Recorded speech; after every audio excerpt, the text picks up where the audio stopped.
The wind was cold that morning in King's Landing, crueler than usual. It whispered through the stones of the Red Keep, like a ghost come to watch justice, twisted by cruelty. Eddard Stark knelt before the crowd, the shame of false treason heavy on his shoulders. His grey eyes searched for his daughter Sansa, for one last glimpse of innocence in a court that knew none. When the call for mercy came, it did not come from reason, it came from spectacle.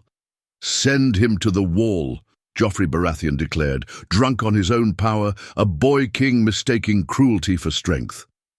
The court gasped. Cersei's eyes flared, not with concern for Ned, but for her son's unpredictability.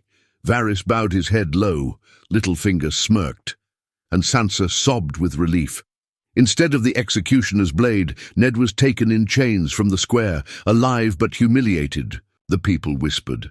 The former hand of the king, a traitor, sent to freeze in exile, but whispers had power, and the North heard them. 2 weeks passed before the black-clad brothers of the Night's Watch arrived to escort Ned north. He rode, with his head bowed, the burden of lies etched into his bones. He had confessed to treason to save his daughters, but he had not expected to live. Living was a different punishment altogether. At Castle Black, Jon Snow stood near the gate when they arrived. The snow was fresh, the air biting. Jon blinked, disbelieving, when he saw his father, no, his uncle, dismounting, older, thinner, but alive. There were no words at first, only the silent, hard stare of two men who had both lost everything and yet stood still breathing. "I thought you were dead," Jon finally said, voice low. "I am, in most of Westeros," Ned replied. That night, they sat alone in the Lord Commander's quarters, a fire between them and unspoken truths hanging in the air. Ned listened more than he spoke, letting Jon explain the inner politics of the Watch, the strange unease growing beyond the wall. Ned had seen war, treachery, and courtly lies. But what waited in the north was something different, something ancient. "I never wanted this for you," Ned said. "And yet here we are," Jon replied. Down south, news of Ned's survival spread like wildfire. In the north, Robb Stark halted his march, his heart, once burning for vengeance, now beat with hope. If his father lived, then perhaps war could wait, perhaps unity was not lost. But Catelyn was not convinced. "They let him live to use him," she warned. "The Lannisters are playing games." In King's Landing, Cersei regretted not killing Ned when she had the chance. "Joffrey has made a mistake," she hissed, to her brother Jaime. A man like Stark, even in exile, inspires loyalty, especially in the north. He's more dangerous now than he ever was. Littlefinger watched it all unfold with amusement. A spark in the cold wind, and every fire begins with a spark.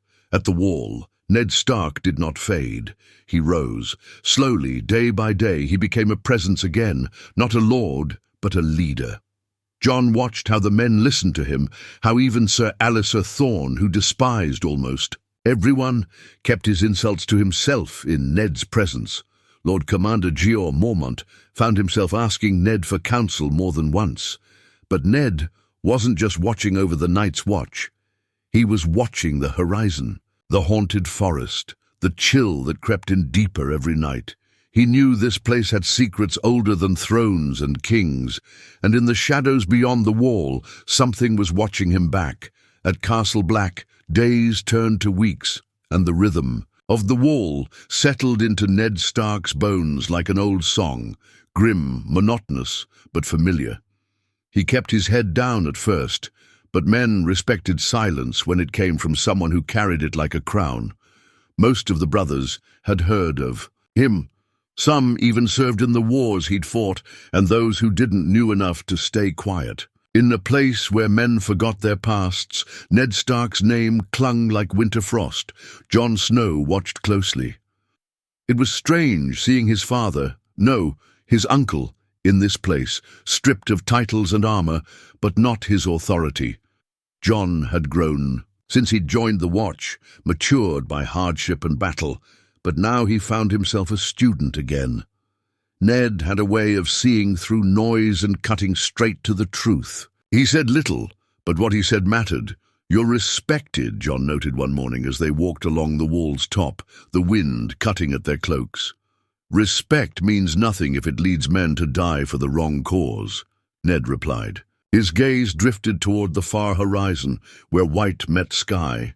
"And here dying is easy, leading is not." Jon wanted to ask him about King's Landing, about the lies and betrayal, but he knew not to dig into wounds still bleeding. Instead, he changed the subject. "There's something wrong beyond the wall," he said. "Rangers are disappearing. Ghost is restless. Even Sam's been having nightmares."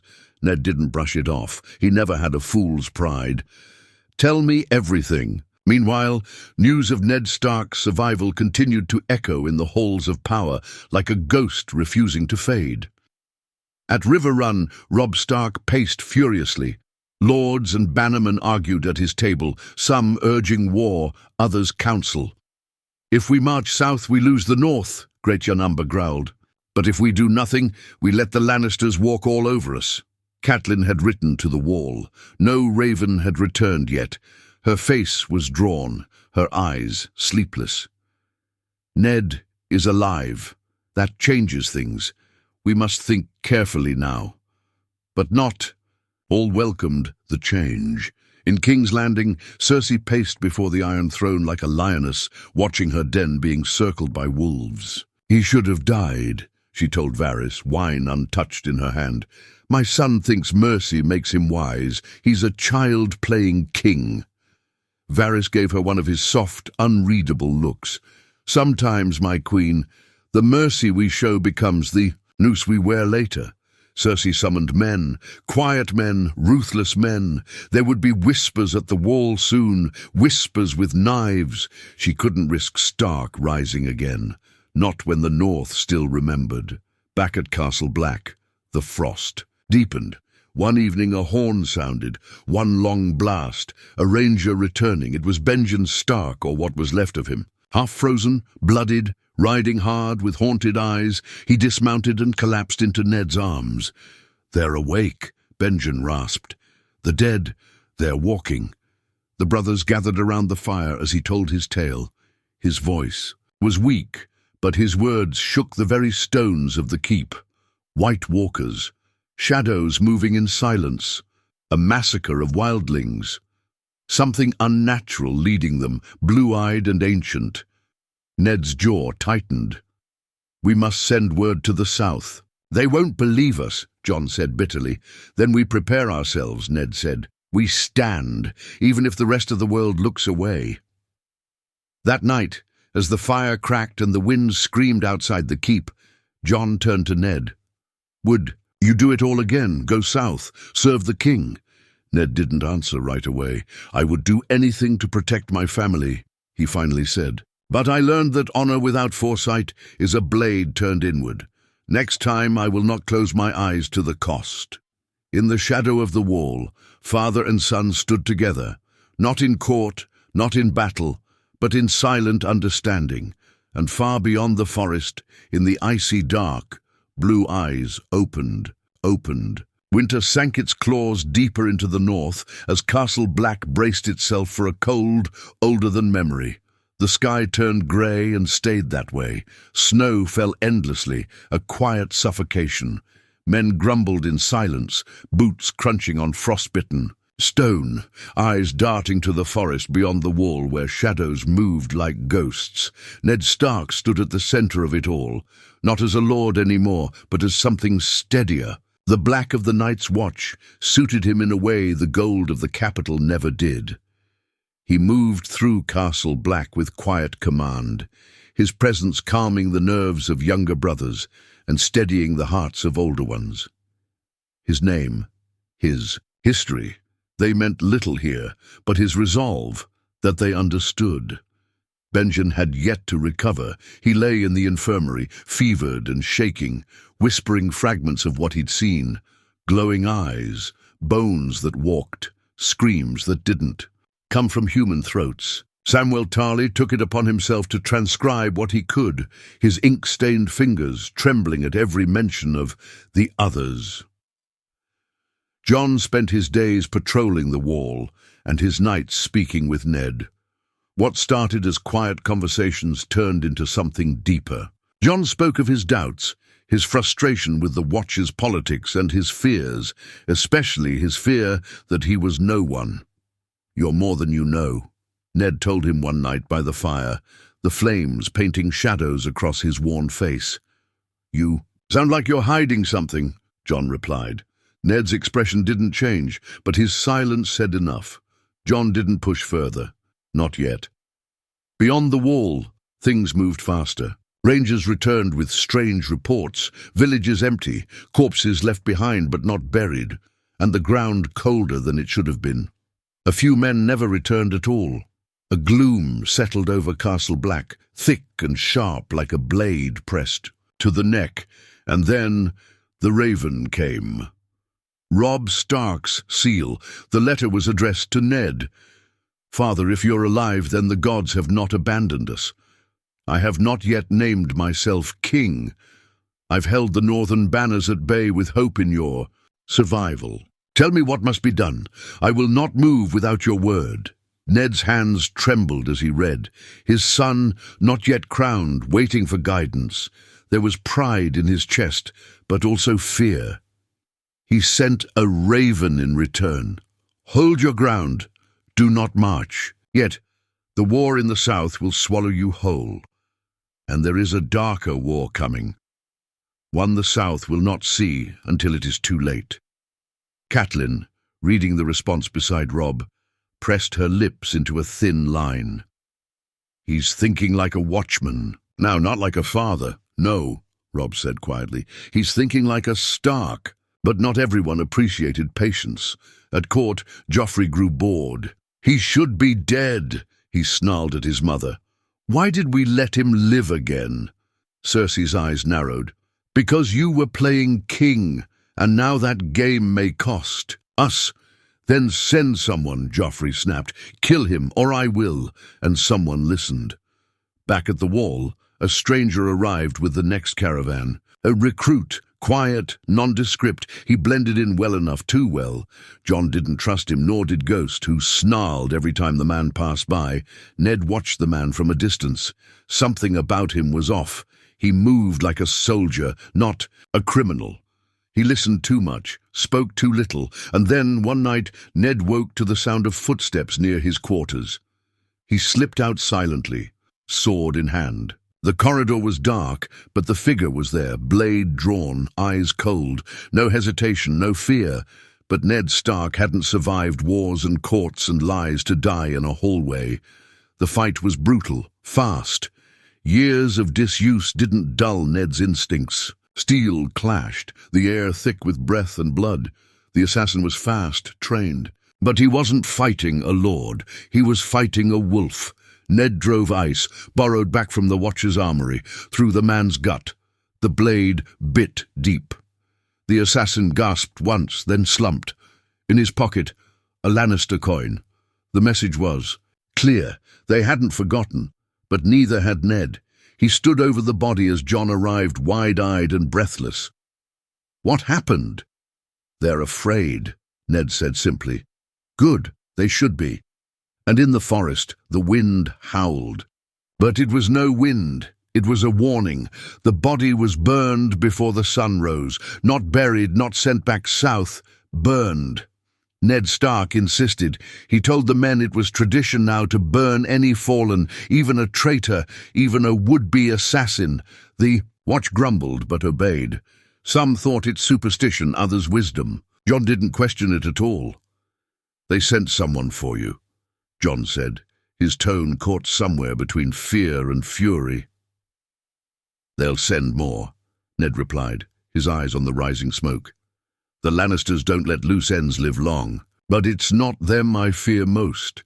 Jon raised a brow. "The others?" Ned didn't answer directly. He looked toward the wall, always toward the wall. That day he convened with Jeor Mormont and the senior officers. The old bear, as gruff and proud as ever, leaned heavily on his cane, but he listened. "You want to prepare for war," Mormont said, eyeing Ned. "But with what? We've barely enough men to patrol the forest. You've seen our numbers. You think these boys can hold the wall when the dead come walking?" "I don't think," Ned said firmly. "I know they can't." He unfolded a crude map on the table, pointing to key watchtowers and long abandoned castles. "We need to rally the wildlings, not fight them. They've seen the threat longer than any of us. We fight this war together or die apart." Thorne scoffed. "You'd trust savages with your back." "I'd rather trust a free man running from death than a knight who's blind to it," Ned shot back. That silenced the room. Jaw leaned forward. "You're proposing what exactly, Stark?" "Send me beyond the wall. I'll speak to Mance Rayder. If he lives, I know him. He served here once. He might listen to me." Mormont stared at him long and hard. "You're not a Stark anymore. You're a man of the Watch. I won't stop you. But if you ride north, you may not come back." Ned gave a grim smile. "Then I ride with purpose." Jon was furious when he heard. "You can't go alone. Let me come with you." "You're needed here," Ned said, "more than ever. The wall needs a Stark, and soon it may need a Lord Commander." Jon stared at him, caught off guard.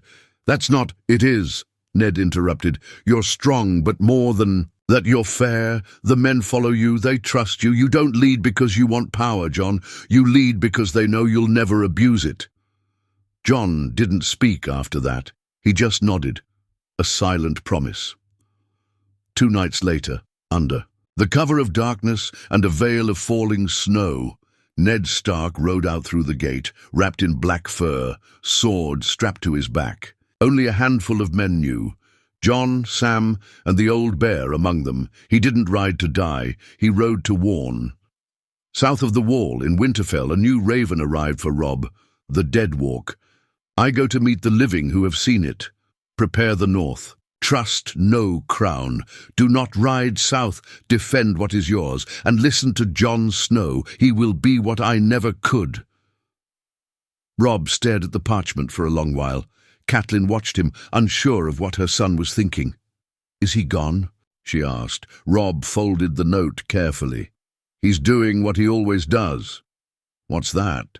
"Carrying the weight of a kingdom, while everyone else plays at thrones." Down in King's Landing, Cersei received word of her assassin's failure. She tore the scroll with her own hands, rage painted across her face. "Fine, let the North worship their dead man." But in the shadows of the Red Keep, Varys passed a whisper to Tyrion, and Tyrion passed it to Bronn, and the word slowly spread. Through the gutters of Westeros, Eddard Stark lives, and he's headed beyond the wall. In the wild lands past the ice, Ned Stark rode under black trees and white snow, heading deeper into a nightmare. Crows circled high above, silent witnesses to a man who should have died in King's Landing, now riding toward something far worse. And far ahead, among firelit camps, Mance Rayder turned at the sound of hoofbeats and narrowed his eyes. "The last man I thought I'd see," he muttered. The man riding toward him was a Stark. The campfires of the free folk flickered like angry stars in the snowy gloom, spread across a desolate ridge near the Milkwater. They burned not for warmth, but for presence, a warning to the dead things in the dark. Every man, woman, and child in Mance Rayder's host knew what stalked them now. Death wore a face colder than any winter they'd endured. When Ned Stark rode into the wildling camp, he did not come cloaked in banners or flanked by guards. He came alone, save for a single black horse and a sword at his side. Even so, the Leahy camp buzzed as he approached. Some shouted for his head, others stared in disbelief. A few remembered him from his days as Warden of the North. Fewer remembered his justice, but Mance Rayder remembered everything. He stood at the center of the camp, wrapped in patched leathers and crowned with no more than his own bearing. His eyes were sharp, suspicious. "Well, well," he said as Ned dismounted. "You always did know how to make an entrance. I didn't come for old friendship, Ned replied. Good, Mance said, because you're not likely to find much. Ned was taken into a large tent, surrounded by Mance's closest warriors, Tormund Giant's Bane among them, with his wild beard and sharp humor, and Ygritte, who stared at Ned like he'd stepped out of a story. He told them what he'd seen, what Benjen had said, what the dead were doing beyond their camps. Mance listened, eyes steady. "And you want what?" he asked once the tale was done. "Our help? Our trust? We're hunted by your kind. My people. Die running from castles your sons will one day inherit. I'm not asking for loyalty," Ned said, "only survival for all of us." Ygritte scoffed. "You think the Night's Watch will welcome us with open arms? With open arms?" "No," Ned replied, "but I will stand with you, and when the time comes, I'll make them see reason." Tormund laughed bitterly. "You don't seem to understand, Crow. Reason died a long time ago. Now it's just fear and steel." Mance leaned back, quiet for a long moment. "You're not lying. That much I can see. And I'd be a fool to turn away a Stark when winter's breath is crawling up my back. But my people won't follow your cause. Not unless they see you bleed for it." "Then I'll bleed," Ned said without pause. The following day, he stood before thousands of free folk, not as a lord, not even as a brother of the Night's Watch, but as a man willing to share their fate. Mance introduced him, speaking not of his titles, but of his journey, of the betrayal in King's Landing, and the warning he carried from the wall. Ned didn't give speeches. He didn't inspire with grand words. He simply told the truth. "I've seen the bodies rise," he said. "I've seen men stronger than any here break before what walks in the cold, and I've seen how the South ignores it. They laugh at old tales. They believe in crowns, not shadows. But I believe what I've seen, and if we don't stand together, we'll fall one by one until even your stories are buried in the snow." Silence. Then someone stepped forward, then another. Not everyone, but enough. Enough to show that the idea had taken root. Later that night, Mance approached him by the fire. "You surprised me, Stark. I've done that before." Once, Mance gave a thin smile. "We'll march south of the wall, not to conquer, but to survive. But when your watch sees us coming, they'll fire every arrow they have. Can you stop them?" Ned looked into the flames. "I don't know, but I'll stand in front of your people when the time comes. If they shoot, I'll fall first." Mance studied him, and this time there was respect in his silence. Back at the wall, Jon Snow trained harder than ever. Sam read every old text, searching for any mention of the White Walker's weakness. Ghost grew more restless, growling at shadows even Jon couldn't see, and then, 3 days later, the horn blew. Once, rangers returning. Twice, wildlings approaching. Then, 3 times. The camp froze. 3 blasts. The dead. The wall had not heard. That sound in 1,000 years. Jon drew Longclaw. "Get the torches," he barked. "Wake everyone." And somewhere in the darkness, beyond the pines and the howling wind, white figures moved with silent purpose. And behind them, Ned Stark rode back. But he was not alone. The gates of Castle Black groaned open as torches lit the high walls, casting flickering shadows over tense faces. Jon stood at the front, Longclaw in hand, flanked by Sam, Gren, and Dolorous Ed. The moment the third blast echoed across the frost-covered keep, chaos had nearly broken loose, but Jon held the line, and now he saw them. First, the wildlings, dozens. At the edge of the forest, hesitant, war-worn, carrying their wounded, dragging sleds. Then came the horse, black, heavy with snow and breath like steam, and atop it, clad in black and grey and dusted in ice, rode Ned Stark. Jon's breath caught in his throat. He stepped forward instinctively, ignoring the shouts behind him. "Hold! Your fire!" he yelled. "It's Lord Stark!" The archers hesitated.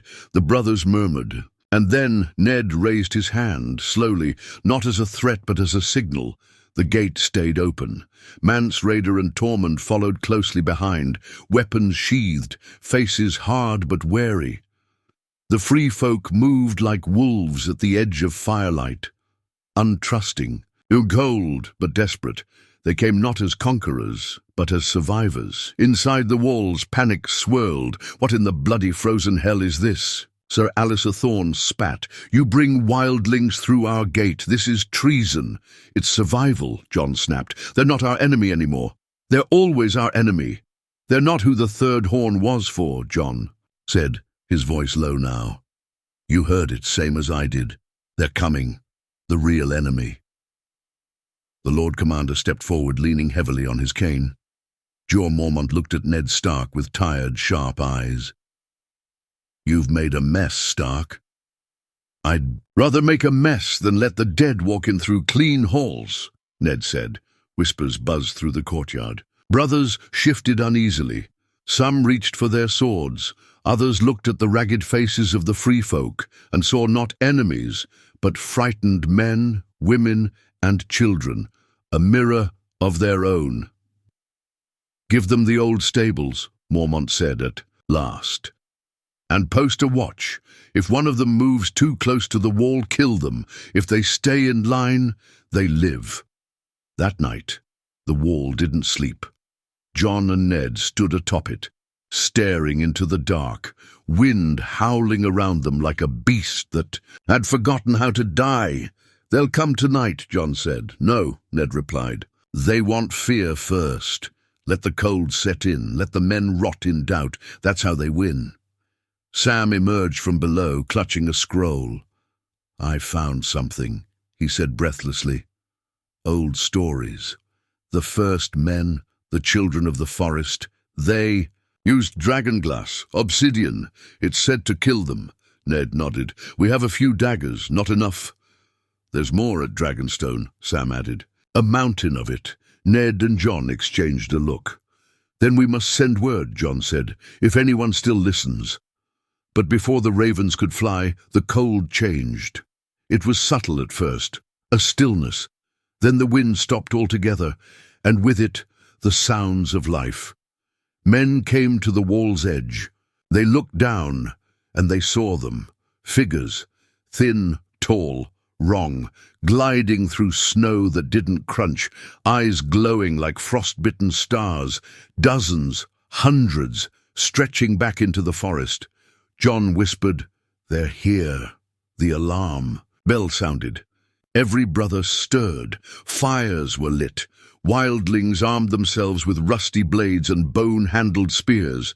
And then, from the front line of the dead, a creature stepped forward. Pale skin like ice, armor that shimmered with cold light, a sword not forged but summoned. The Night King, Ned, stepped to the wall's edge. He stared down. Jon stood beside him. You've faced Lannisters, Jon said. And lived, Ned replied. Think, we'll live this? Ned took a long breath. If we don't, let's make sure they remember we fought, the horn sounded again. This time, not from fear, but from readiness. Castle Black braced for war, and somewhere deep below the snow, beneath the wall's foundation, something ancient stirred in response. The wall had stood for thousands of years. Tonight, it would be tested. The sky above Castle Black burned with a strange light, neither moon nor sun, but a pale blue shimmer cast from the army of the dead. Snow fell without sound. Even the wind seemed to hold its breath. Atop the wall, every man stood like a statue, gripping sword, axe, or bow, their breath fogging in the still air. Below them, death waited patiently. Ned Stark stood near the edge, wrapped in heavy black furs, ice at his back. Jon Snow beside him, face pale but firm, Longclaw already drawn. Between them, silence carried the weight of all their thoughts. Neither spoke of fear, neither needed to.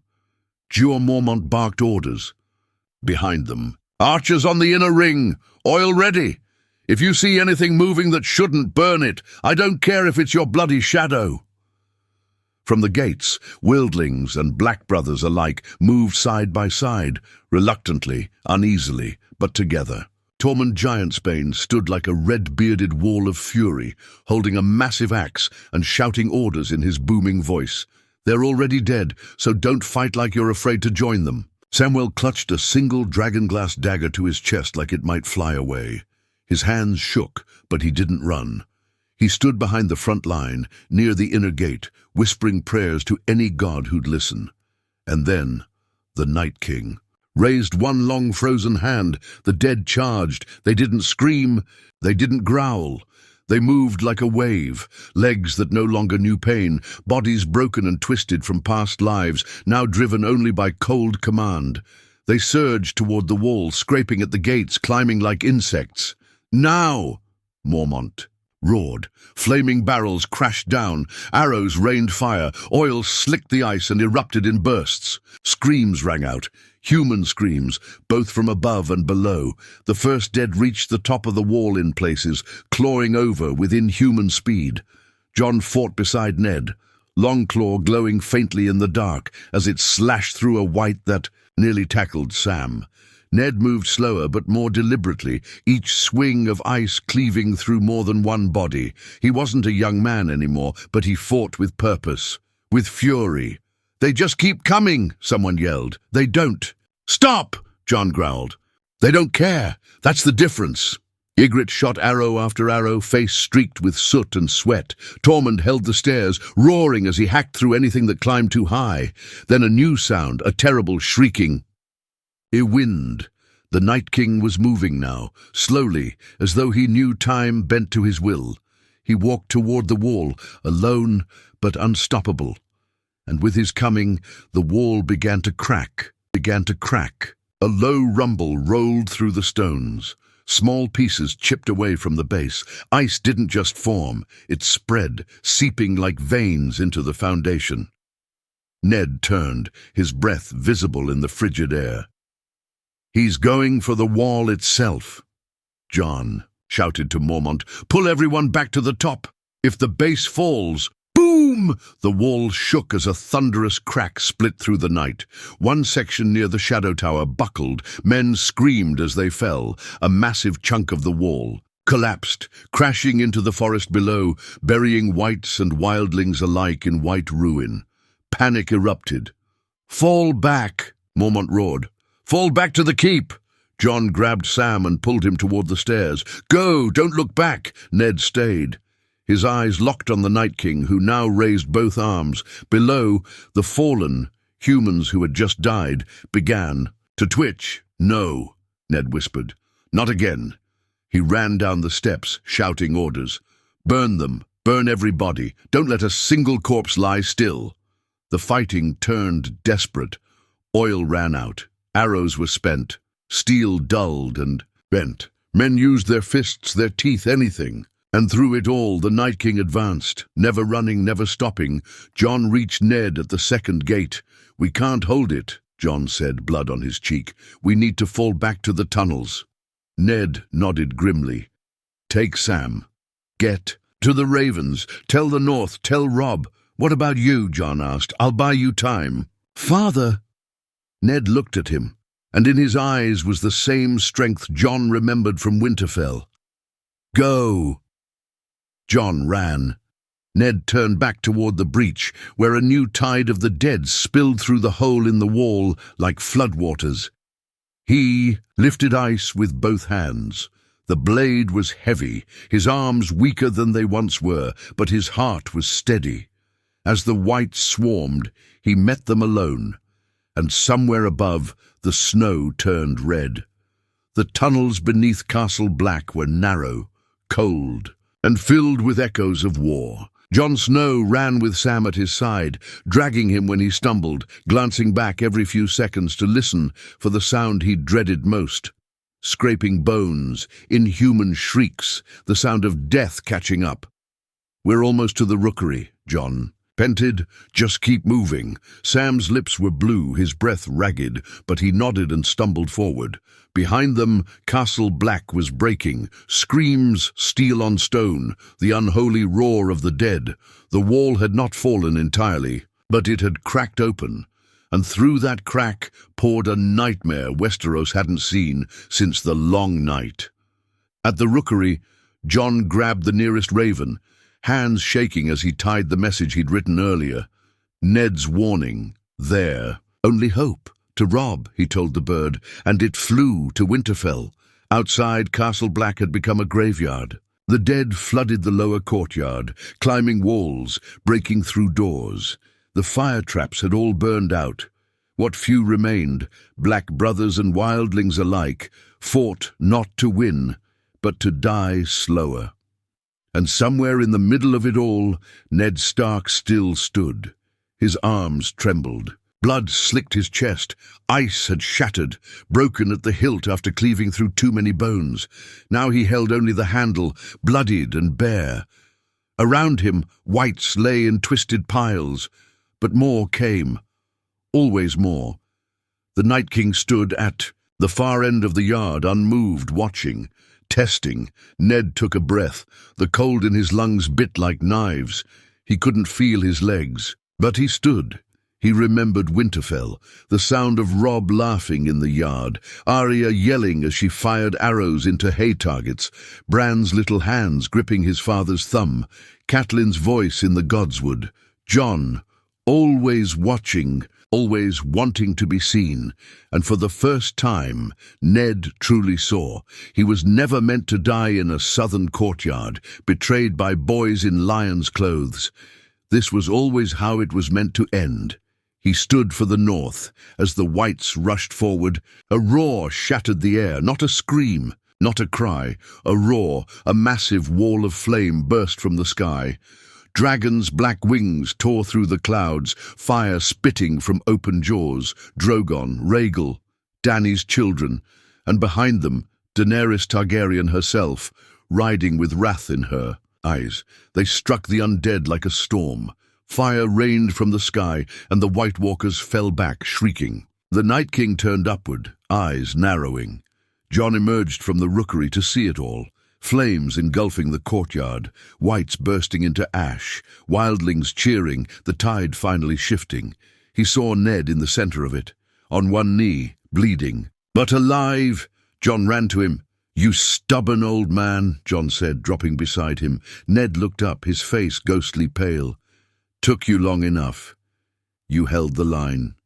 You gave them someone to believe in," Ned whispered. "Keep doing that." Jon shook his head. "You're not dying here." "I already died once," Ned murmured, a strange peace in his eyes. "The day I lost your mother." Jon froze. Ned's hand reached out, weak, gripping Jon's shoulder. "Her name was Lyanna," he said softly. "And you were never mine to name." Jon's eyes widened. "What?" But Ned was slipping away. The weight of blood loss and exhaustion pulled him under. Around them, fire drove the undead back. Dragons circled the wall, and the tide of the long night for now was held. Later they carried Ned to the infirmary. Sam stitched his wounds, whispering prayers.